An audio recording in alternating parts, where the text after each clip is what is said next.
Narration का topic है, उसके ऊपर हम चर्चा करेंगे। उसको मैं सरल मेथड के अंदर आपको पूरे रूल्स है वो समझाऊंगा। इससे पहले जो मेरे द्वारा जो वीडियो जारी किए गए थे उसमें मैंने एक्टिव पैसिव वॉइस के जो रूल्स थे वो समझाए थे, प्रेजेंट टेंस के समझाए थे, पास्ट टेंस के समझाए थे, और बाकी वाले जो रूल्स है फ्यूचर के, इज गोइंग टू का, इंट्रोगेटिव सेंटेंस का, वो मैं मेरे अगले वीडियो के अंदर आपको समझाऊंगा, शेयर करूंगा। तो आज हम नरेशन के टॉपिक पर है वो समझेंगे। आप सभी ध्यानपूर्वक इस टॉपिक को समझे और अपने छोटे भाई बहनों को, अपने यार दोस्तों के अंदर शेयर करिए, उनको समझाइए।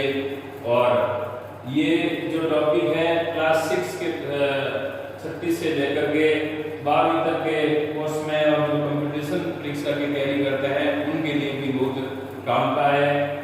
तो चलो हम इसके ऊपर आते हैं। नरेशन कहो या स्पीच कहो या रिपोर्टिंग कहो, तीनों एक ही नाम है इसके। इसके दो भाग होते हैं, एक तो होता है डायरेक्ट स्पीच, एक होता है इनडायरेक्ट स्पीच। डायरेक्ट स्पीच का अर्थ होता है प्रत्यक्ष कथन, वक्ता के शब्दों को जिन्हों का क्यों लिखना या बोलना, वो होता है डायरेक्ट स्पीच। और इनडायरेक्ट स्पीच जो होता है वक्ता द्वारा कहे गए शब्दों को अपने शब्दों में व्यक्त करना, वो होता है अप्रत्यक्ष कथन अर्थात इनडायरेक्ट स्पीच। इसका जो स्ट्रक्चर है वो मैं उदाहरण लिख के आपको समझाता हूँ। जैसे उदाहरण देंगे कि Ram said to Shyam, I am going to market today. इसके दो भाग है, यहाँ से लेकर के यहाँ तक का इनटेड कोमा के पहले वाला जो भाग है वो है रिपोर्टेड वर्ब बोलते हैं इसको। यहाँ से लेकर यहाँ तक के भाग को रिपोर्टेड वर्ब बोलते हैं। और इसका जो मुख्य भाग होता है, जैसे कोमा और इनवर्टेड कोमा, इनवर्टेड कोमा के अंदर वाला भाग, इनवर्टेड कोमा के अंदर वाला भाग है, इसको बोलते हैं रिपोर्टेड स्पीच। दो इसके भाग होते हैं, ये डायरेक्ट स्पीच है, इसको हमें इनडायरेक्ट स्पीच के अंदर बदलना है। इसमें या आप इसको बाहर वाला भाग भी कह सकते हैं और इसको अंदर वाला भाग भी कह सकते हैं। संक्षेप के अंदर इसको बाहर वाला भाग भी कह सकते हैं। अगर मान लो रिपोर्टेड वर्ड याद नहीं रहता है तो इसको बाहर वाला भाग कह सकते हैं और इसको अंदर वाला भाग है तो कह सकते हैं। अब इसमें तीन परिवर्तन होते हैं। तीन कौन से होते हैं? चेंज इन रिपोर्टेड स्पीच, इसमें तीन परिवर्तन होते हैं। एक तो प्रोनाउन का होता है, सर्वनाम का, एक टेंसेज होता है, वर्ब का परिवर्तन होता है, और तीसरा होता है टाइम एंड डिस्टेंस का। तीसरा जो परिवर्तन होता है वो समय और दूरी का होता है। तो अब यहां पर देखिए कि ये प्रोनाउन है और ये टाइम और डिस्टेंस से संबंधित है, समय है, टाइम है, तो यहां पे परिवर्तन होगा। और ये वर्ब है, यहां है वो परिवर्तन होगा। मुख्य जो परिवर्तन होता है वो रिपोर्टेड स्पीच के अंदर ही होता है। और रिपोर्टेड वर्ब के अंदर आपको ये ध्यान रखना है कि अगर यहाँ पर रिपोर्टेड वर्ब में अगर पास्ट टेंस है तो रिपोर्टेड स्पीच की वर्बों में परिवर्तन होगा। अगर रिपोर्टेड वर्ब के अंदर अगर प्रेजेंट टेंस है और फ्यूचर टेंस है तो अंदर की वर्ब में परिवर्तन नहीं होगा। परिवर्तन केवल प्रोनाउन और टाइम और डिस्टेंस के अंदर ही होगा। ये ध्यान रखना आपको कि यहाँ अगर सेड के इस काम पे मान लो से हो जाता है, सेज हो जाता है या विल से हो जाता है, यानी प्रेजेंट और फ्यूचर टेंस हो जाता है, तो यहाँ तो जो वर्ब है उसमें कोई परिवर्तन नहीं होता है, वो जिस टेंस की है उसी टेंस की है वो रहती है। लेकिन रिपोर्टेड वर्ब में अगर पास्ट टेंस है तो अंदर की वर्ब में परिवर्तन हो जाएगा। एक तो ये चीज ध्यान रखनी है।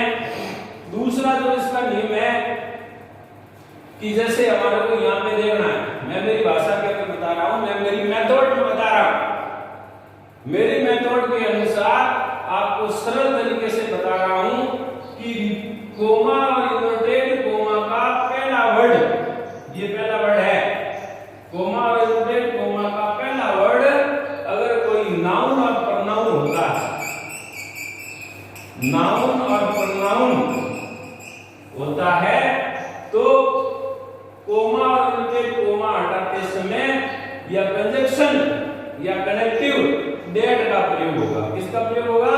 दैट का प्रयोग होगा। और यहाँ पर सेड टू के स्थान पर हम टोल्ड का प्रयोग करेंगे। किसका प्रयोग करेंगे? टोल्ड का। एक तो ये हो गया इसका। अब ये है बता रहा मैं और कि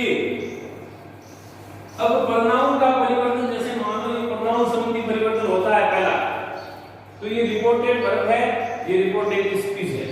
रिपोर्टेड स्पीच का जो फर्स्ट पर्सन होता है वो रिपोर्टेड वर्ब के कर्ता से संबंधित होता है, इससे संबंधित होता है। रिपोर्टेड स्पीच का फर्स्ट पर्सन का समझते हो? आइए अभी मैं भी ये ब्लैक बोर्ड साफ करके आपको पूरा बताऊंगा फर्स्ट पर्सन के बारे में। तो रिपोर्टेड स्पीच का फर्स्ट पर्सन रिपोर्टेड वर्ब के कर्ता से संबंधित होता है, इससे रिलेटेड होता है, इसका संबंध इससे हुआ। फर्स्ट पर्सन आई और मी होते हैं, इसकी जो सेकंड और थर्ड फॉर्म होती है माई मी, यानी ऑब्जेक्टिव केस, पॉसेसिव केस। और रिपोर्टेड स्पीच का सेकंड पर्सन, इसके अंदर सेकंड पर्सन नहीं है, तो रिपोर्टेड स्पीच का जो सेकंड पर्सन होता है वो रिपोर्टेड वर्ब के ऑब्जेक्ट से संबंधित होता है। किससे संबंधित होता है? रिपोर्टेड वर्ब के ऑब्जेक्ट से संबंधित होता है। और रिपोर्टेड स्पीच के अंदर अगर थर्ड पर्सन हो, इसमें थर्ड पर्सन नहीं है, रिपोर्टेड स्पीच में थर्ड पर्सन यानी ही, सी, इट और दे, ये थर्ड पर्सन हो तो ये अपरिवर्तनीय होते हैं, इनको हम चेंज नहीं कर सकते हैं, ये बदलते नहीं है, ये अपरिवर्तनीय है वो होते हैं। तो अब मैं आपको इसको इनडायरेक्ट में बदलता हूं। तो मैंने नियम आपको बताया था, क्या बताया था कि अगर कोमा और इन्वर्टेड कोमा का पहला वर्ड अगर नाउन और प्रोनाउन है, ये प्रोनाउन है, तो कोमा और इन्वर्टेड कोमा हटाते समय दैट का प्रयोग करेंगे और सेड टू के स्थान पर टोल्ड लिखेंगे। तो लिखूं मैं राम, सेड टू के स्थान पर हो गया told Shyam, Ram told Shyam. Coma inverted coma हट गया, दैट कंजक्शन लगा दिया, कनेक्टिव दैट लगा दिया। इसको असर्टिव सेंटेंसेस बोलते हैं, इंग्लिश भाषा के अंदर इनको असर्टिव सेंटेंसेस जो है वो बोला जाता है। अब ये प्रोनाउन है, इसका संबंध हुआ राम से, तो ये प्रोनाउन है, यहां पर भी हमें प्रोनाउन लिखना पड़ेगा। तो राम का संबंध हो गया, आई का संबंध राम से, राम यानी ही, दैट ही। अब यहां पर टेंस का परिवर्तन होगा, ये प्रेजेंट कंटीन्यूअस टेंस है, इसको हम बदल देंगे पास्ट कंटीन्यूअस टेंस में। Present continuous past continuous tense में बदल जाता है, प्रेजेंट सिंपल पास्ट सिंपल में बदल जाता है। तो दैट ही, एम का हो गया was, he was going to market. अब ये टाइम से संबंधित है, तो टुडे का हो जाएगा दैट डे। क्या हो गया? That day. तो ये हमने है वो डायरेक्ट स्पीच को इनडायरेक्ट स्पीच के अंदर बोला, बदला। राम सेड टू श्याम, राम ने श्याम से कहा कि आज मैं बाजार जा रहा हूं। ये तो हो गया डायरेक्ट। और अब इनडायरेक्ट यानी वक्ता द्वारा कई बात को श्रोता द्वारा अपने शब्दों में या अपनी भाषा में लिखना या बोलना, वो होता है इनडायरेक्ट स्पीच। तो ये हमारा जो असर्टिव वाक्य का जो नियम है, इसमें एक चीज और है, कुछ अपवाद होते हैं। मान लो कि बाहर अगर पास्ट टेंस होता है अंदर रिपोर्टेड स्पीच के अंदर, या तो यूनिवर्सल ट्रूथ का वाक्य कोई आ जाता है, तो या फिर तो यहाँ पर जो अंदर जो क्रिया होती है उस क्रिया में परिवर्तन नहीं होता है। यहाँ पर यूनिवर्सल ट्रूथ का आ जाता है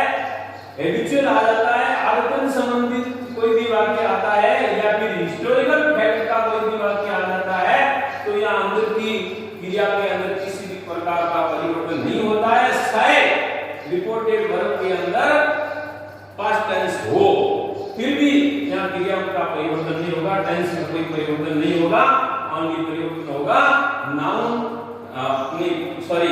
प्रोनाउन और टाइम एंड डिस्टेंस। तो ये टॉपिक आपका जगह। अब मैं आपको एक और उदाहरण लिखा के समझाता हूं। तो होता है उनको कैसे बदला जाता है, ये होता है प्रोनाउन, जैसे फर्स्ट पर्सन,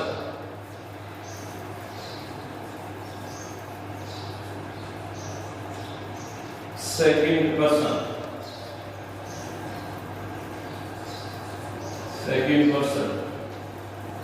और होता है थर्ड पर्सन।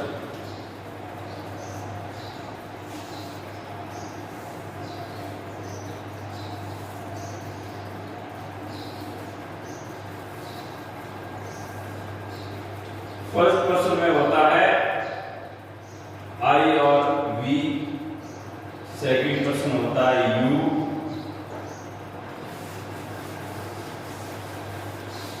थर्ड पर्सन होता है ही, सी, इट और दे।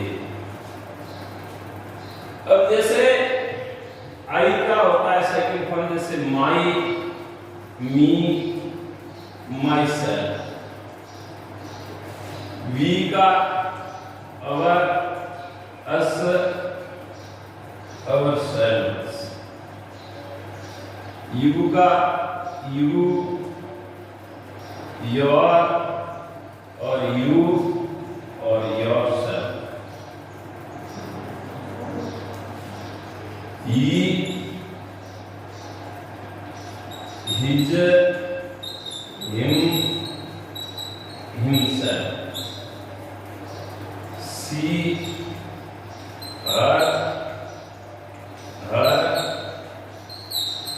herself। It, its, it और itself। They, their, them, themselves। ये होता है प्रोनाउन। ये सब्जेक्टिव केस है, ये पोसेसिव केस है, ये ऑब्जेक्टिव केस है और ये रिफ्लेक्सिव केस। ये कर्ता कारक, संबंध कारक, कर्म कारक और निजवाचक, ये सर्वनाम की फॉर्म होती है, first form, second form, third form.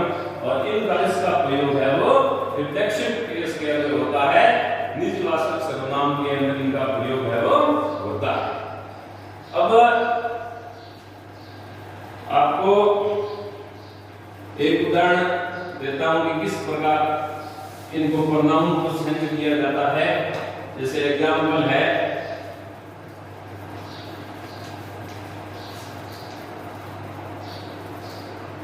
He said to Rina,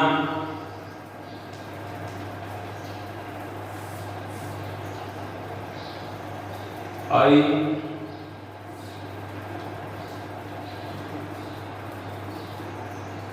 bought vegetables from the market.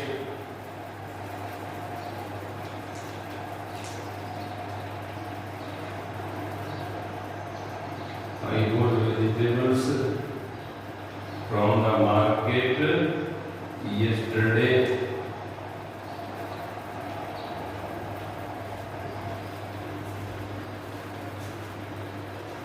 एक मिनट यहाँ पे थोड़ा सा कर लेते हैं। I bought vegetables for me from the market। ये वाक्य यहाँ से मैं ऊपर वाला थोड़ा हटा रहा हूँ, आप थोड़ा ध्यान से देख लेना।